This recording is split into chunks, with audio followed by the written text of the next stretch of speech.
కొడితే కొట్టాలిరా సిక్స్ కొట్టాలి అంటుంటారు. మెగాస్టార్ పాత పాట ఇది ఒకటి మనందరికి కూడా ఇప్పటికీ గుర్తుండే ఉంటుంది.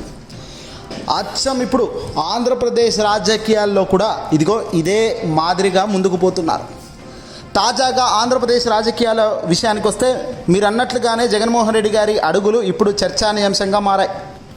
11 సీట్లకు పరిమితమైనప్పుడు ప్రత్యర్థులు ఒక రకమైన అంచనాకు వస్తున్నారు.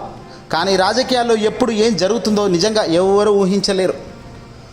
మీరు ముందుగా కొడితే కొట్టాలిరా సిక్స్ కొట్టాలి అనేటట్టుగా చిరంజీవి పాత పాట ఎంత హిట్ అయిందో అంతే మాదిరిగా రాజకీయాల్లో కూడా గురి చూసి కొట్టడంలో జగన్మోహన్ రెడ్డి గారు అంతే హిట్ అయ్యారు. పోరాట పటిమ, టైమింగ్, ప్రజాబలం. రాజకీయం అంటేనే ఒక చదరంగం. ఇక్కడ రాణి ఓడిపోయిన రాజు మళ్ళీ ప్లాన్ చేసి యుద్ధానికి సిద్ధమవడమే అసలైన గెలుపు. దేశ చరిత్రలో ఇలాంటి కంబ్యాక్ ప్రయత్నం ఇప్పటివరకు ఎవరు చూసుండకపోవచ్చు. రాబోయే రోజుల్లో ఈ రాజకీయ సమీకరణలు ఇంకా ఎన్ని మలుపులు తిరుగుతాయో ఊహించలేము. కేవలం సంఖ్యతో సంబంధం లేకుండా ప్రజల పక్షాన నిలబడటానికి వైఎస్ఆర్సీపీ పార్టీ చేస్తున్న చొరవ, నిలబడుతున్న తీరు బేస్ అంటున్నారు అంతా కూడా. ఆయన వైఎస్ జగన్మోహన్ రెడ్డి గారు తాజాగా తాజాగే కాదు, ప్రత్యర్థిగా తన ప్రకటనలు, క్షేత్రస్థాయి పర్యటనలు, కేడర్తో కొత్త ఉత్సాహాన్ని నింపుడు అన్నీ కూడా పర్ఫెక్ట్ అని చెప్పొచ్చు. రాజకీయాల్లో ఎప్పుడు మౌనంగా ఉండాలి, ఎప్పుడు గలం విప్పాలి అనేది చాలా చాలా ముఖ్యం. ప్రస్తుతం ప్రభుత్వ నిర్ణయాలను, హామీలను అమలు చేస్తూ ఆయన ప్రశ్నిస్తున్న తీరు ప్రజల దృష్టి ఆకర్షిస్తోంది. ఓటమి ఎదురైనా తనను నమ్ముకున్న ఓటు బ్యాంకు చెక్కు చెదరకుండా చూసుకోవడంలో ఆయన బ్యాలెన్స్డ్గా కనబడుతున్న తీరుకే ఇక్కడ ప్రజలు ఫిదా అవుతున్నారు. గడిచిన 2 ఏళ్లుగా జగన్ చేస్తున్న పనులు, అలాగే కూటమి తప్పులు అన్నీ కలిపి చూస్తే మనకు ఒకటి అర్థమవుతుంది. క్రికెట్ పరిభాషల్లో చెప్పాలంటే ఒక వికెట్ పడినంత మాత్రాన మ్యాచ్ అయిపోదు, అసలైన ఆట ఇప్పుడే మొదలైంది అనే రేంజ్లో ఇదిగో పొలిటికల్ సిక్స్ అనాలిసిస్ పర్ఫెక్ట్గానే ముందుకు వెళ్తున్నారు వైఎస్ఆర్సీపీ పార్టీకి సంబంధించిన వాళ్ళు. గత ఎన్నికల ఫలితాల తర్వాత అందరూ ఆయన్ను పని అయిపోయింది, జగన్మోహన్ రెడ్డి గారికి ఫినిష్ అని కట్ చేశారు. కానీ ఇప్పుడు 11 సీట్లకు పరిమితమైన క్యాడర్లో ధైర్యం నింపడానికి వైఎస్ఆర్సీపీ 2.0 పేరుతో సరికొత్త ప్రణాళికను సిద్ధం చేసింది. క్షేత్రస్థాయిలో పర్యటనలకు ముమ్మరం చేసింది. పులివెందుల్లో ప్రజా దర్బార్ నిర్వహించడం, ప్రతి నియోజకవర్గ కార్యకర్తలతో నేరుగా జగన్ టచ్లోకి రావడం ద్వారా నేనున్నాను అనే భరోసా ఇచ్చేశారు.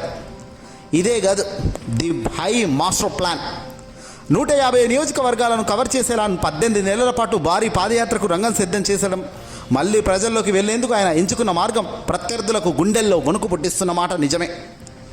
ఎన్నికల సమయంలో ఇచ్చిన హామీలు ఇప్పుడు కూటమి ప్రభుత్వం అతిపెద్ద సవాల్గా వాళ్ళు తప్పులో ఇరుక్కున్నారు.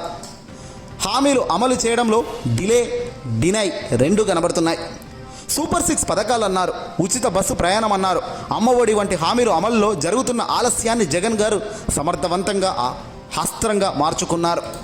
ఆర్థిక రాష్ట్ర పరిస్థితిపై కాగ్ రిపోర్ట్ను ప్రస్తావిస్తూ ప్రభుత్వం కేవలం సెల్ఫ్ డబ్బాలు కొట్టుకుంటుందని, ప్రజల సమస్యలను సమాధానం చెప్పడం లేదని ఆయన చేస్తున్న విమర్శలు ప్రజల్లో బలంగా వెళ్తున్నాయి. విద్యుత్ ఛార్జీలు పెంపడం వంటి నిర్ణయాలు ఎండగడుతూ ప్రజల పక్షాన నిలబడటం టైమింగ్ పక్కాగా కనబడుతుంది. ఇదే మాదిరిగా తాజాగా జగన్ కొట్టిన మావిగన్ దెబ్బ కూటమికి ఊహించని షాక్ గట్టిగా తగిలింది. మావిగన్ ప్రకటన ఆంధ్రప్రదేశ్ రాజకీయాల్లో ఒక రేంజ్కు షాక్ ఇచ్చిందని చెప్పాలి. ముఖ్యంగా అమరావతి చుట్టూ రాజకీయాలు తిరుగుతున్న తరుణంలో జగన్ గారు ఈ కొత్త ప్రతిపాదనను తెరపైకి తీసుకురావడం ద్వారా కూటమి ప్రభుత్వానికి ఊహించని ఒక పెద్ద షాక్ కొట్టినట్లయింది. మొత్తం కూడా పొలిటికల్గా ఇంపాక్ట్ ఫోకస్ షిఫ్ట్ చేశారు. ఇప్పటి వరకు కూటమి ప్రభుత్వం సూపర్ 6 హామీలు, అమరావతి అభివృద్ధిపై చర్చిస్తుంటే ఒక్కసారిగా ఈ మావిగన్ ఇష్యూతో చర్చ మొత్తం జగన్ గారి వ్యూహం వైపు మళ్ళింది. అమరావతి కేవలం ఒక ప్రాంతానికే పరిమితమనే వాదనను బలపరుస్తూ మిగిలిన ప్రాంతాల ప్రజల్లో ఈ కొత్త రాజధాని కాన్సెప్ట్ ద్వారా మళ్ళీ చర్చ మొదలుపెట్టగలిగారు. ఇది రాజకీయంగా కూటమికి కొంత ఇబ్బందికరమైన పరిణామాలే. 11 సీట్లే కదా అని లైట్ తీసుకున్న వారికి తన దగ్గర ఇంకో సర్ప్రైజ్డ్ వెపన్స్ ఉన్నాయని ఈ దెబ్బతో మావిగన్ దెబ్బతో జగన్ నిరూపించేశారు. ప్రత్యర్థులు డిఫెన్స్లో పడేలా చేయడంలో ఆయన టైమింగే హైలైట్. జగన్మోహన్ రెడ్డి గారు మీరు ఎప్పుడైనా గమనించండి, ఒక పద్ధతి ప్రకారం ఆయన వెళ్తుంటారు. ఈ మావిగన్ దెబ్బ కేవలం ఒక ప్రకటన మాత్రమే కాదు, రాబోయే పాదయాత్రకు ఇది ఒక బలమైన పొలిటికల్ ఫౌండేషన్ అని రాజకీయ విశ్లేషకులు చెప్తున్నారు. ఈ మావిగన్ విషయంలో సామాన్యుల ప్రజల నుంచి వస్తున్న రియాక్షన్ అద్భుతం. క్షేత్రస్థాయిలో ప్రజలు దీన్ని ఒక సీరియస్ ప్రత్యామ్నాయంగా చూస్తున్నారు. దీన్ని మరింతగా ముందుకు తీసుకెళ్ళగలిగితే, మరింతగా దీనికి వచ్చే లాభాలు వివరించగలిగితే, మరింతగా అమరావతికి దీనికి ఉన్న తేడాను గొప్పగా ప్రజల్లో గ్రౌండ్ లెవెల్లో తీసుకెళ్ళగలిగితే అద్భుతం. జగన్ గారు 2029 లక్ష్యంగా వేస్తున్న అడుగులు చూస్తుంటే ఆంధ్రప్రదేశ్ రాజకీయాల్లో మళ్ళీ ఒక ఆసక్తికరమైన పోరు మొదలు కాబోతుందనేది స్పష్టమవుతుంది. ముఖ్యంగా 11 సీట్లకు పడిపోయినా పట్టు వదలకుండా ఆయన చేస్తున్న ప్రయత్నాలు రాజకీయ విశ్లేషకులకు సైతం ఆశ్చర్యపరుస్తున్నాయి. ప్రస్తుత పరిస్థితులను బట్టి 2029 వరకు ఏం జరిగే అవకాశం ఉందో ఒక్కసారి చూద్దాం. మొదట మళ్ళీ పాదయాత్ర అస్త్రం. వైఎస్ఆర్సీపీ పార్టీ అధినేత జగన్మోహన్ రెడ్డి గారు ఇప్పటికే ప్రకటించినట్లుగా వచ్చే ఏడాది 2027 నుంచి దాదాపు 18-19 నెలల పాటు పెద్ద ఎత్తున పాదయాత్రకు సిద్ధమవుతున్నారు. 2019లో ఆయనను అధికారంలోకి తెచ్చింది ఇదిగో ఈ పాదయాత్రే కాబట్టి మళ్ళీ అదే పద్ధతిలో ప్రజల్లోకి వెళ్ళి కూటమి పరిపాలనలో మీరు ఏం కోల్పోయారు అనే అంశాన్ని ప్రజల్లోకి బలంగా తీసుకెళ్లేందుకు జగన్ పక్కా వ్యూహం కనబడుతుంది. రెండోది, కూటమి హామీలే జగన్కు అత్యంత గొప్ప బలం. కూటమి ప్రభుత్వం ఇచ్చిన సూపర్ 6 హామీలు సరిగ్గా అమలు చేసే పరిస్థితి లేకపోవడం అది జగన్ గారికి అతిపెద్ద ప్లస్ పాయింట్ అవుతుంది. తల్లికి వందనం, ఏడాదికి 15,000 చొప్పున ఇంట్లో ఎంతమంది పిల్లలున్నా ఇస్తామని హామీ అమల్లో జోప్యం జరిగితే ఆయన దాన్ని ప్రధాన అస్త్రంగా వాడుకుంటారు. ఉచిత బస్సులు, ఉచితంగా పెన్షన్లు, వీటి అమల్లో వచ్చే చిన్న చిన్న ఇబ్బందులను ప్రజల్లోకి తీసుకెళ్లి తన హయాంలో సంక్షేమం ఎలా ఉండేదో, ఎలా బటన్ నొక్కేవాడినో, ఎలా ప్రజల్లోకి నేరుగా డబ్బు వచ్చి చేరేదో ఇవన్నీ జగన్ ప్రజల ముందు పెట్టేస్తారు. ఈసారి జగన్ గారు తన వ్యూహాన్ని మార్చేశారు.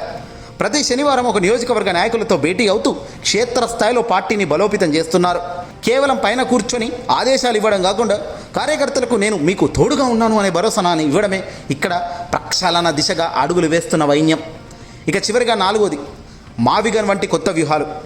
రాజధాని విషయంలో అమరావతికి పోటీగా ఆయన తీస్తున్న కొత్త ప్రతిపాదనలు మీరు అన్నట్లుగా మావిగన్ వంటివి కూటమి డిఫెన్స్లో పడేస్తున్నాయి.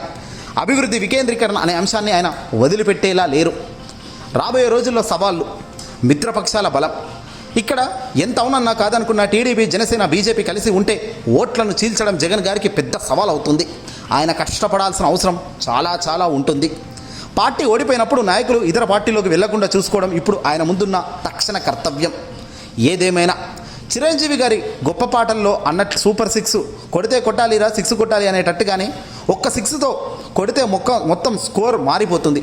జగన్ గారికి 2029లో ఒక్క 6 కొట్టే అవకాశం ప్రజలు ఇస్తారా? ఇస్తే కూటమి చేసే పరిపాలన బయటబయలవుతుంది.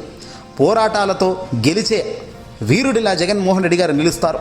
ప్రస్తుతం అయితే ఆయన అడుగులు చాలా పక్కాగా, ప్రణాళికగా పాత జగన్ను గుర్తు చేసేలా ఉన్నాయి. మీ ఉద్దేశంలో జగన్మోహన్ రెడ్డి గారికి రాబోయే రోజుల్లో ఎలా ఉంటుంది? ఆయన ప్రస్తుతం చేస్తున్న వ్యూహాలు, ఎత్తుగడ్డలు రాబోయే కాలంలో పనికి వస్తాయా? ఈ వీడియోని అసలు లైక్ కొట్టి షేర్ చేయండి.